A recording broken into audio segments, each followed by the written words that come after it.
nations. Anybody know anything about the year 1836?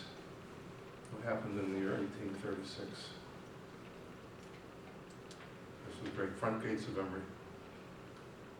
Oxford College. Anybody go to Oxford? Okay. Emory University was first formed in 1836, and it was formed at Oxford University. 1836 was also what's called the Trail of Tears, where the Native Americans who lived here were removed.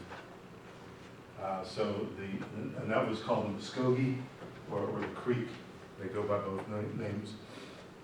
There's no Muskogee Creek living here right now as part of that nation. Anybody have Craig for a class in English? Craig Womack? Craig's a famous Creek writer. And he's the only Creek that we got on campus as a faculty member. This is a Creek word, the Creek phrase, so this is your first introduction to Creek language. V is pronounced like an A. R is pronounced, they say like you're spitting at somebody. We usually say th. They used to say, see if you can do this. Th comes out the side. Th. And the way this is written by the missionaries who first worked with the language, they put it as an R.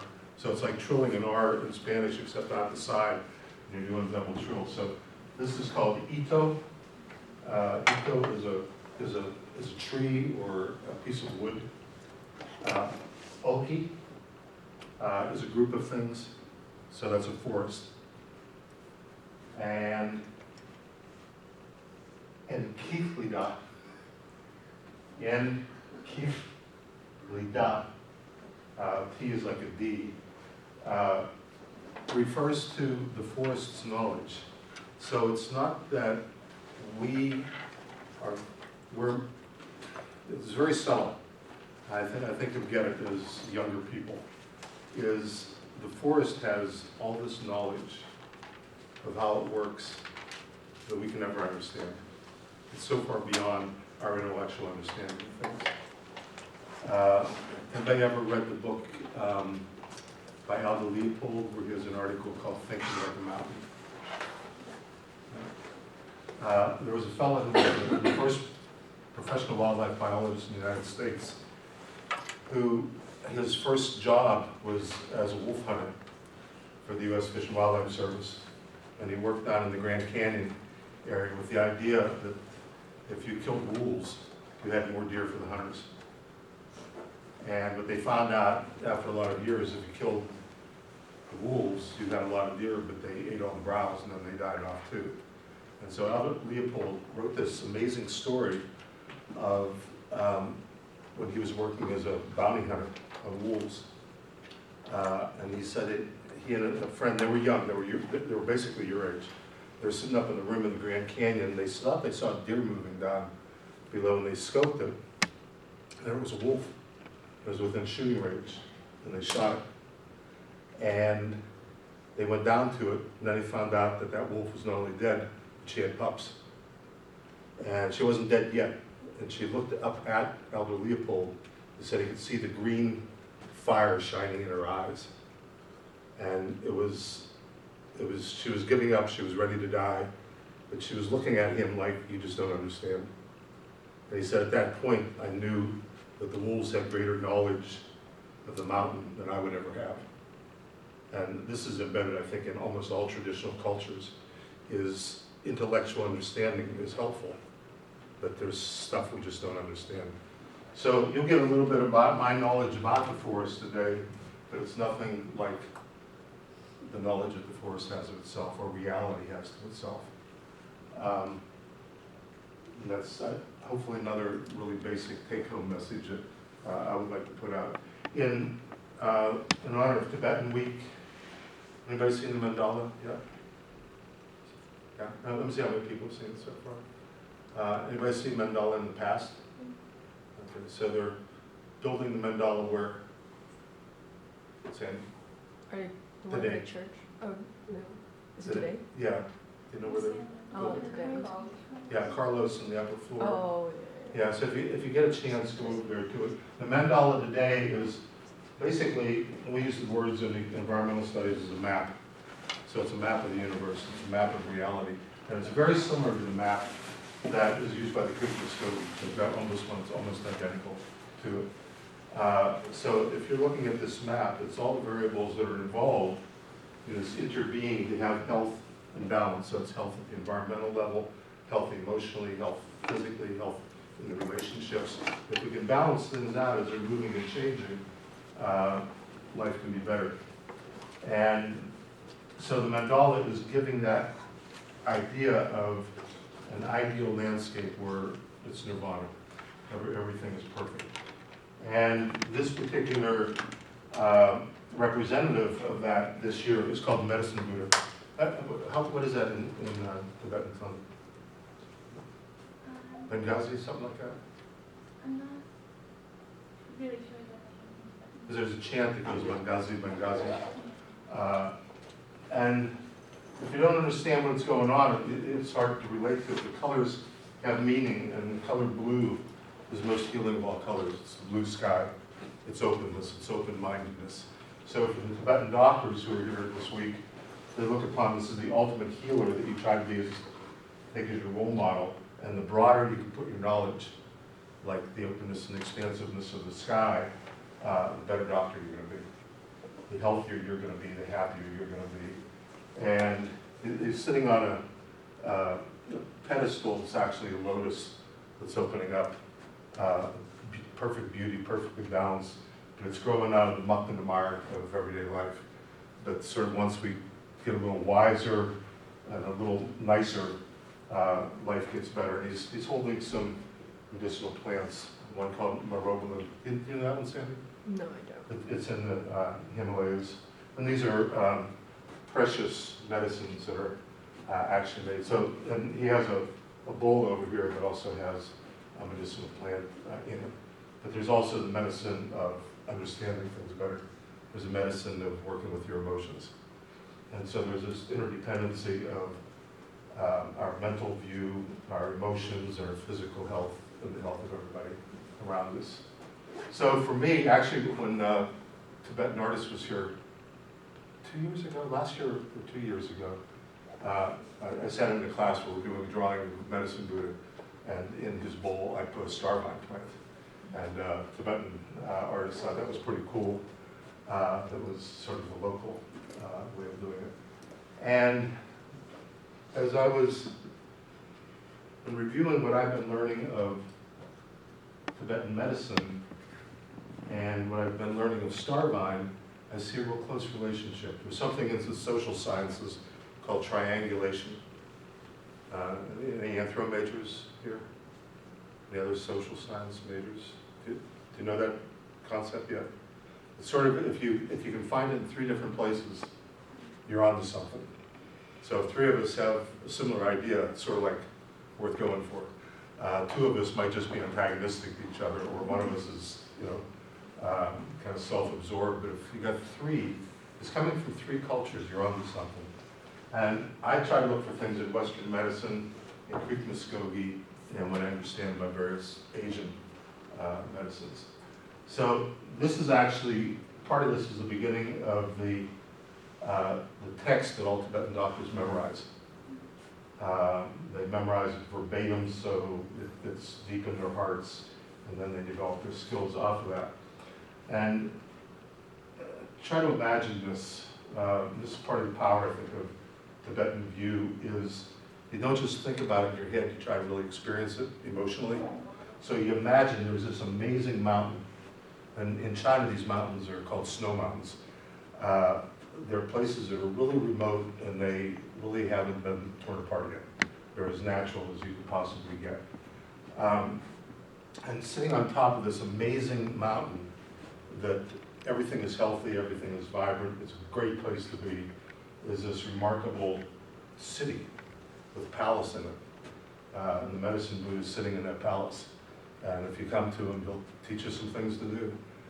And so in the mandala, this is the fellow who's in the middle of the mandala on the top of Carlos.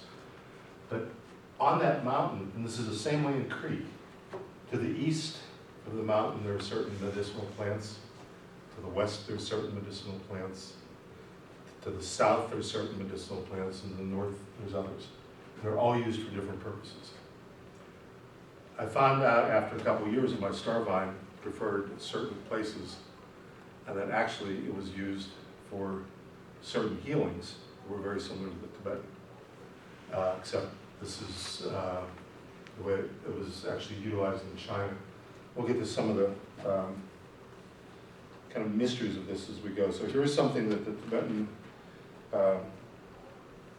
doctors are memorizing. To the north of the city lies a mountain, and it's called the Snow Mountain. So he's on a snow mountain. There's an even bigger snow mountain, which is endowed with all the powers of the moon, which is representative of cooling. Nice summer night with the full moon up. It just feels great. And here are found various healing plants: sandalwood, camphor, neem. Probably know some of these plants. These are medicines which cure fevers. And in Western parlance, this would be disorders that are related to metabolism of immunity. So if you got inflammation, these cure inflammation. They're growing on the north side. The north side doesn't get sunlight. So they have all the power of all the coolness up there. So they're used to cure inflammatory disorders, which again in the West right now, these are emerging diseases that are usually emotional diseases or mystery diseases, such as fibromyalgia, chronic fatigue, things like that. These cure fevers, and there is a forest of bitter and sweet and astringent medicines. So these are the flavors of these medicines up there. Bitter, sweet, and astringent. And they are cool, and they are firm. And the medicinal roots and trunks and branches and leaves and flowers and fruits of all these plants are fragrant. And they are attractive to see, pleasing to behold. And this is the part that's key to me. And wherever their scent pervades, no fever will ever arise. So the smell of those plants is what's important. If you've ever had sandalwood incense, you have an understanding of that cooling. So all those incenses of these particular ones are used for cooling.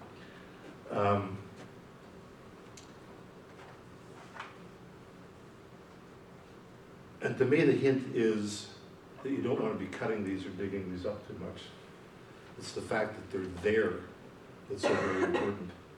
And in Japanese healthcare, they've got something they actually call forest bathing, where the doctor gives people a prescription to go out and spend time out in the forest, just like Kirk was saying last week.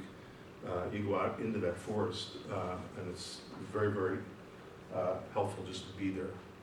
So if you have inflammatory disorders, if you have problems with aggression, anger, anything that's bugging you, you just want to get back at somebody, all that energy's in there, you go try to spend it in a cool, quiet place. So some of my Starvine grows on the north side of the mountain, and it has some of those flavors. And it's used traditionally in Asia for those disorders. But it also grows in the east, so I looked up the east. So we got it in the north, now we'll go to the east. To the east of this city, where Medicine Buddha, the ultimate healer, resides, is another mountain called the Fragrant Mountain. And upon this grows a forest of myrobalan, which is the healing plant in northern India, and traditionally in Tibetan medicine. It's a type of citrus. It cures all the disorders of the bones. The trunks cure all orders of the flesh. The branches of this tree cure the diseases of all the channels, like blood vessels and nerves, and all the ligaments. And the bark cures skin disorders, and the leaves cure all the disorders of all of our vessels, our vessel organs, which is a certain type of organs. And the fruits cure all the disorders of the heart and of the other vital organs. At the top of these trees are even 5 types of myrobalan, which are endowed with 6 different tastes and 8 natural powers and 3 post-digestive tastes and 17 other qualities. These cure all types of diseases wherever the scent of these fragrant, attractive, and pleasing medicines pervades, the 404, which is all of there is, will never arise. So to the east, if you spend time in the east, it's protective. They're not going to happen.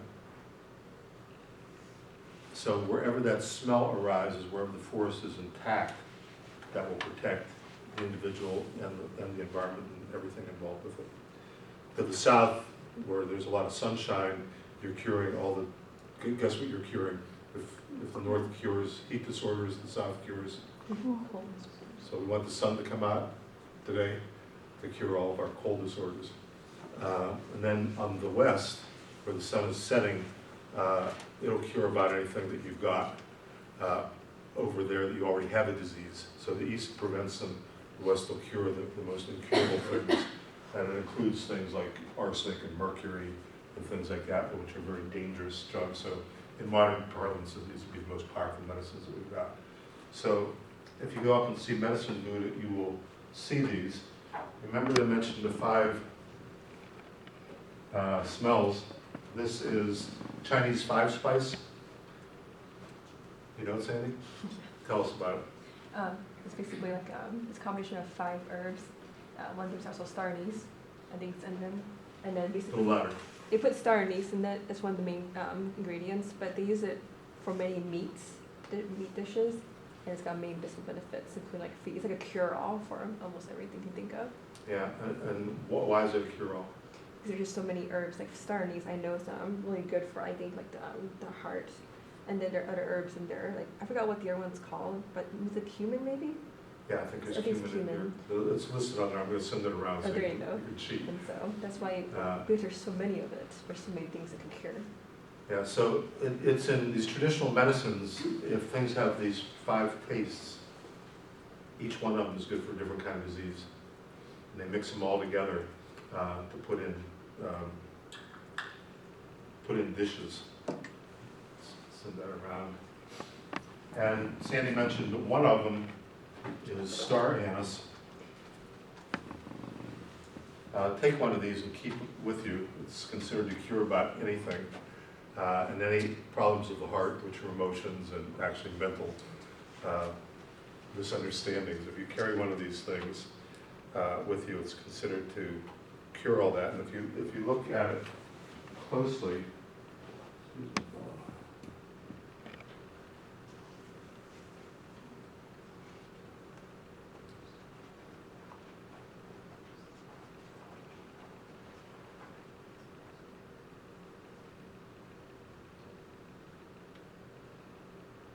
putting this up not just for the reason that it's so powerful, but it's also related to Starvine.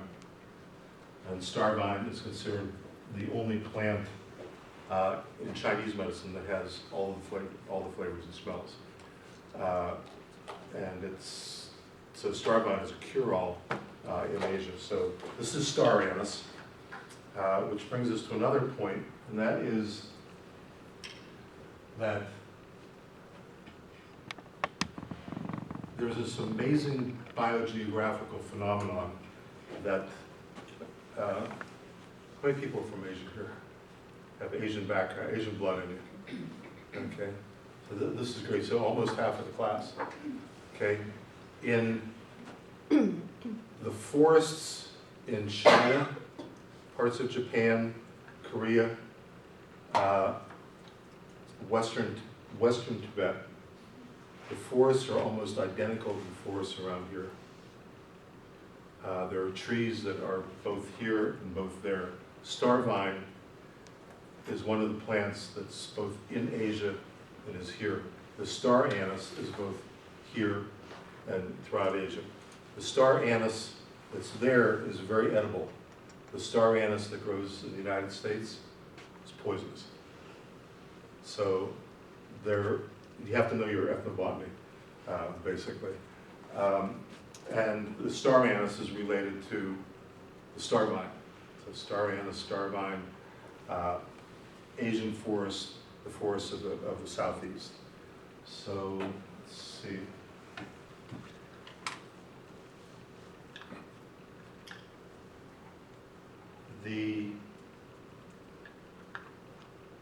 this group of plants, if you've ever had a botany class, they talk about dicots and monocots.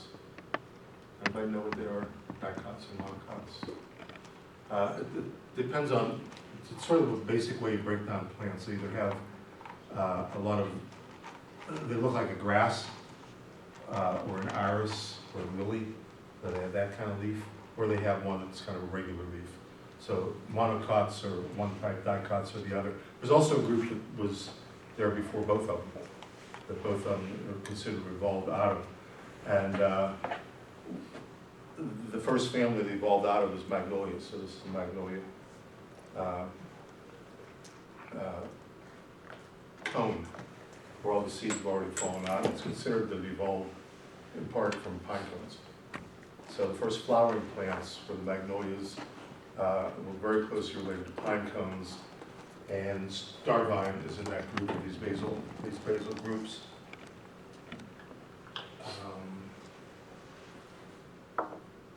Okay, so now I want to go to some questions. Burning question. I have a burning question that triggered from Starvine that might get conversation going. Yeah. What's your name? Ruby. Ruby. I know Hamilton comes from Starvine. Yeah. How was that discovered? Or how did they come? Yeah, I mentioned Tamiflu about how that's happened. I was just wondering if you knew, so I just knew that Hamilton came from Yeah. Starvine, and like 60% of the Starvine that's being farmed right now is going to making food. Yeah. I was So- wondering how that started. Like, I think it's probably traditional cultural knowledge where people found that there was a resistance, particularly if you used a lot of it at a given time. That would be my guess. I don't know. But I'll show you a picture of a fellow here who was a plant explorer. It's actually a friend of Cassie's. His job for the Department of Agriculture for 40 years was to travel the world, talk to people about what works, and then to try to figure it out from there. So this is a great example of the ethnobotany going back in. And so we'll have some pictures of this. Anybody else? Burning question on the level of rubies. Okay. So I'm going to show home movies now. I'm going to go into my family album. So this is Emery Forest. And if you walk into a lot of the Asian forests, you'll have this type of forest. What we've described over time, this is actually a book that some of our students wrote in the class. This is in Mullwater. There's a place you walk through, a lot of trees were blown down. When we first started seeing these trees blown down, it was like, oh my God, goodness, the forest is dying. But it turns out that these tree gaps, where hurricanes come through, tornadoes come through, the trees just get old, are absolutely essential for vines to grow. And if they don't, the vines die. So you have the real dynamics have changed. That Starvine grows in the shade, and then when it gets an opening, it'll climb up like a grape and have berries on it. So we'll go into, I think, we'll let a story unravel here. And I'm just going to do with the kind of home pictures. Most of these will be fairly quick. This is where I've spent most of my adult life, out west. And so I was in a pretty natural area. And this is what I did for a lot of my career out there. I fought fire for the Forest Services, a group called Smoke Jumpers. So they're airborne firefighters. So I spent a lot of my life in the most remote areas of the West, in Alaska, with a very direct relationship with the forest. This is a picture that a friend sent the other day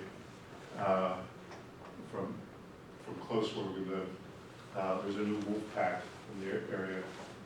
This is on the area of Chief Joseph, who was Nez Perce Indian. This was his home village before he was removed.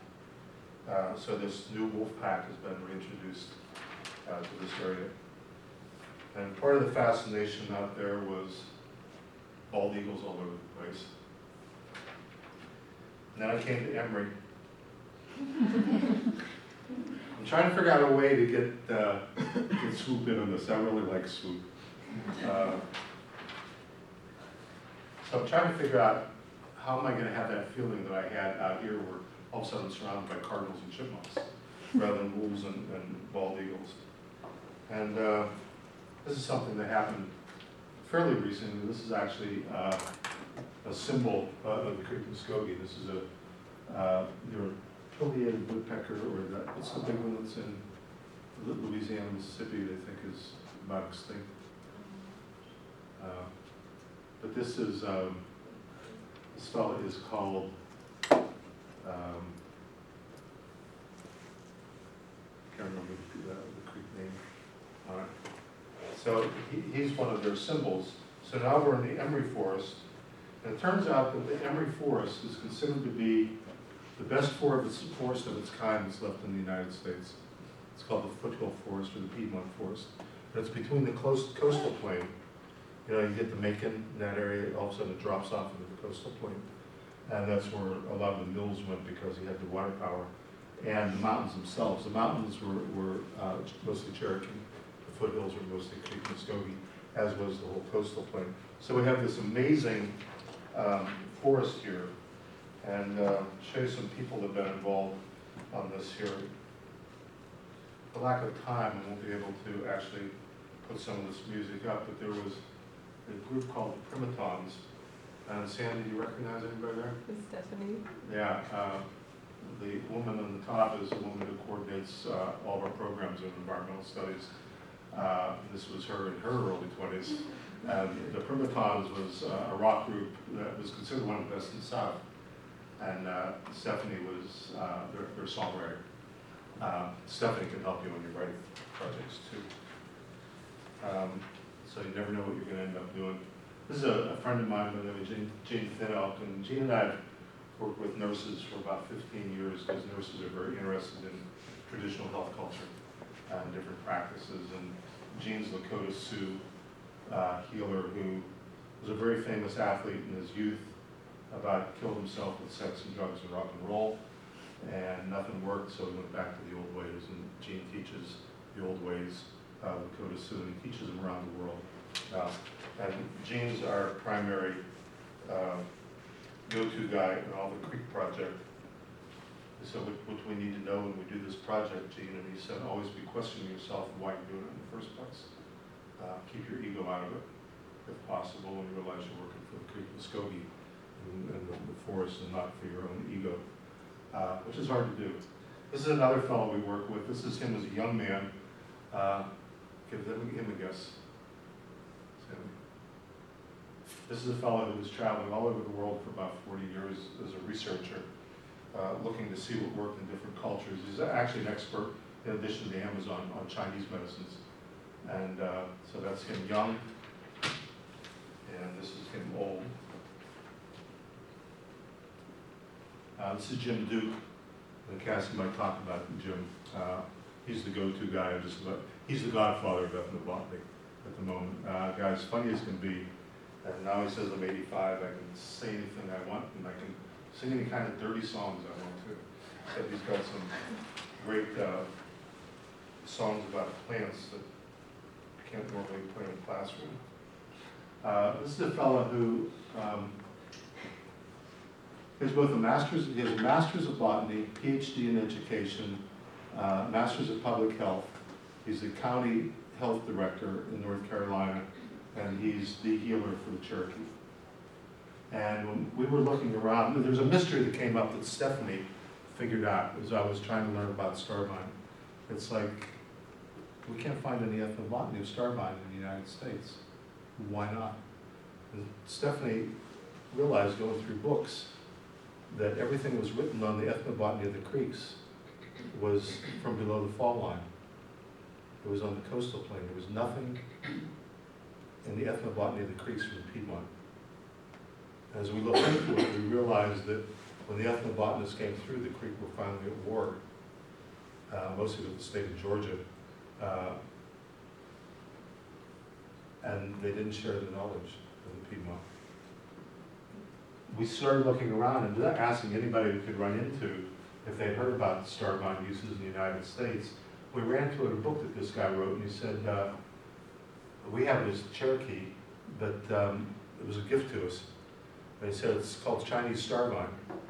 So I wrote to this guy and I said, it couldn't be Chinese Starvine, because that's been fairly recently in the United States. What was it? He started looking into his history, and he has a story from like his great-grandmother of it being a gift from a tribe in the South, which is probably, he said, feels as the Creek Indians. So he was our first concept of, hey, maybe there is something going on here.